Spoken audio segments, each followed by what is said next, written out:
pensons que le multiculturalisme est un élément fondamental pour l'unité, le renforcement de l'unité et l'intégration au niveau du Cameroun, compte tenu de ce que on dit souvent au Cameroun, il y a plus de 250 ethnies et qui renvoie à autant de cultures.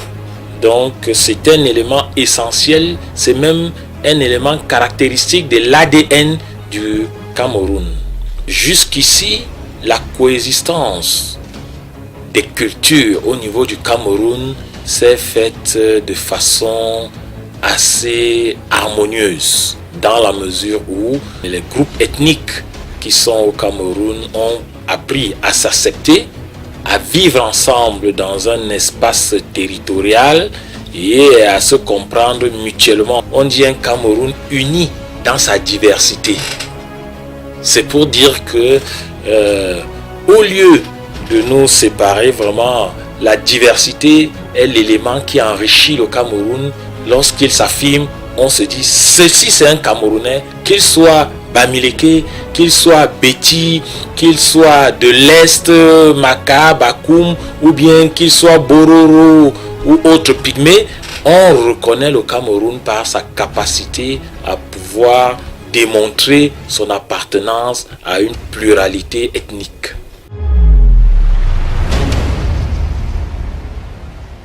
Le multiculturalisme, c'est, je peux dire, l'un des ingrédients qui devrait contribuer au vivre ensemble et à la construction d'une nation. Il y a plus de 250 ethnies et donc c'est un pays vraiment multiculturel avec une diversité multiculturelle énorme. Et donc la promotion de cette diversité-là, c'est ça en fait qui agit comme cet ingrédient, cet élément d'unification de notre pays.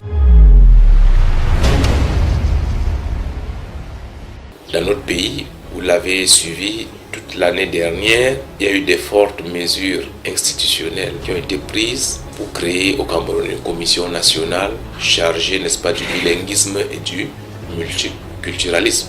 Donc cette décision du top management camerounais visibilise déjà la ferme volonté de l'action de l'État à promouvoir ce multiculturalisme, ce bilinguisme qui en réalité sont des richesses, un patrimoine pour notre pays. Le culturalisme, comme on l'évoque souvent, est une ressource fondamentale et convoque donc une autre problématique que nous aimons très souvent développer, celle du vivre ensemble harmonieux.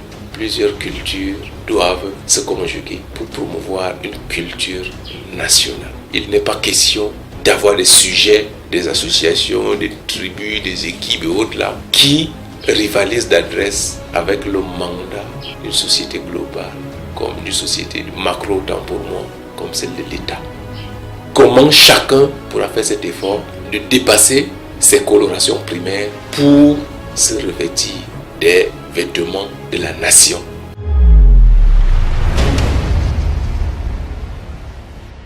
Le Cameroun est constitué par 4 aires culturelles. On a les peuples de la savane, les peuples soudano-sahéliens, les peuples de la forêt, on a les peuples de l'eau, on a les peuples de Glassfield. Tous ces peuples-là ont développé des cultures riches et très diversifiées. Il faudrait donc tirer parti de ces cultures-là pour faire rayonner ce que le Cameroun propose au monde en tant que nation. La coexistence, elle existe, elle est même très bonne. Si je prends le cas de mon quartier, le Bassa et le Mbouda vont ensemble, le Tikar et le Mambila travaillent ensemble et on prend des initiatives pour développer ce quartier qui est cosmopolite. Et bien qu'on soit en zone bâtie, on retrouve tout ce monde-là et tout ce monde-là contribue à faire avancer le quartier.